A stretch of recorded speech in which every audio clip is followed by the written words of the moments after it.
எங்கள் குழந்த எங்ககிட்டேயும் அவங்கள சுற்றி இருக்கவங்கக்கிட்டேயும் வளர்ந்ததுக்கப்புறமும் கூட லவ் அண்ட் அஃபெக்ஷனோட, கேர் அண்ட் கன்சர்னோட, அன்போட, கருணையோடு வளரணும் அப்படின்னு நீங்கள் இஷ்டப்பட்டீங்கன்னா, உங்கள் குழந்தையால் எப்போ பேச முடியுதோ அப்போ இருந்து இந்த ப்ரேயரை சொல்லி கொடுத்து பாருங்கள். வளர்ந்ததுக்கப்புறமும் அவங்க இந்த ப்ரேயரை சொல்கிறதுனால அவங்களும் ஹாப்பியாக இருப்பாங்க, அவங்கள சுற்றி இருக்கிறவங்களையும் ஹாப்பியாக வச்சுப்பாங்க.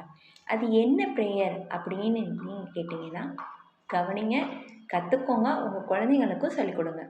சப்போஸ் நான் ஒரு டீச்சர், இந்த ப்ரேயரை நான் 40 மினிட்ஸ் டீச் பண்ணணும், அந்த மெத்தடாலஜி வேணும் அப்படின்னு நீங்கள் ஃபீல் பண்ணிங்கன்னா, டிஸ்கிரிப்ஷன் பாக்ஸில் அந்த மெத்தடாலஜியோட வீடியோ லிங்க் கொடுத்துருக்கேன்.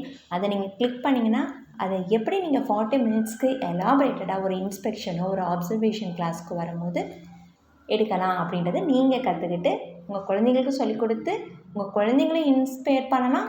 அது மட்டும் இல்லாமல் அவங்களுடைய பேரண்ட்ஸையும் நீங்கள் இன்ஸ்பயர் பண்ணலாம். நீங்கள் சொல்லிக் கொடுத்து பாருங்கள், அதுக்கப்புறம் எவ்வளோ சேஞ்சஸ் தெரியுதுன்னு. ப்ரேயர் இது தாங்க. Bless me God and my family too, my teachers and friends, please God do. Bless my country and all its people, every woman, man, boy and girl. இதோட மீனிங், அர்த்தத்தை முதல்ல அவங்களுக்கு சொல்லி கொடுத்துட்டு அதுக்கப்புறம் இந்த ரைமை டீச் பண்ணுங்கள். நம்ம ஹாப்பியாக இருக்கிறதுக்கு நம்ம ஃபேமிலி மெம்பர்ஸ் மட்டும் ஹெல்ப் பண்ணலை, நம்மளை சுற்றி இருக்கிறவங்களும் இந்த உலகத்தில் இருக்கிறவங்களுக்கும் ஹெல்ப் பண்ணுறாங்க. இவங்க எல்லாரும் அவங்கவுங்க வேலையை ஒழுங்காக செய்கிறதுனால தான் நம்ம இன்றைக்கி ஹாப்பியாக இருக்கிறோம். அதனால் நீ இந்த ப்ரேயரை சொன்னீங்கன்னா நம்ம ஃபேமிலி மெம்பர்ஸும் ஹாப்பியாக இருப்பாங்க, நம்மளை சுற்றி இருக்கவங்களும் ஹாப்பியாக இருப்பாங்க, இந்த உலகத்தில் நம்மளுக்கு ஹெல்ப் பண்ணுற எல்லாரும் ஹாப்பியாக இருப்பாங்க. அதுக்காக தான் இந்த ப்ரேயர் அப்படின்னு சொல்லி கொடுத்து பாருங்கள். குழந்தையிலேருந்தே அன்போடையும் கருணையோடையும் வளருவாங்க.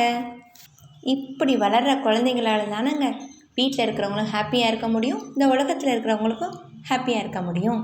இந்த ப்ரேயரை ட்ரை பண்ணி பார்க்கலாமா?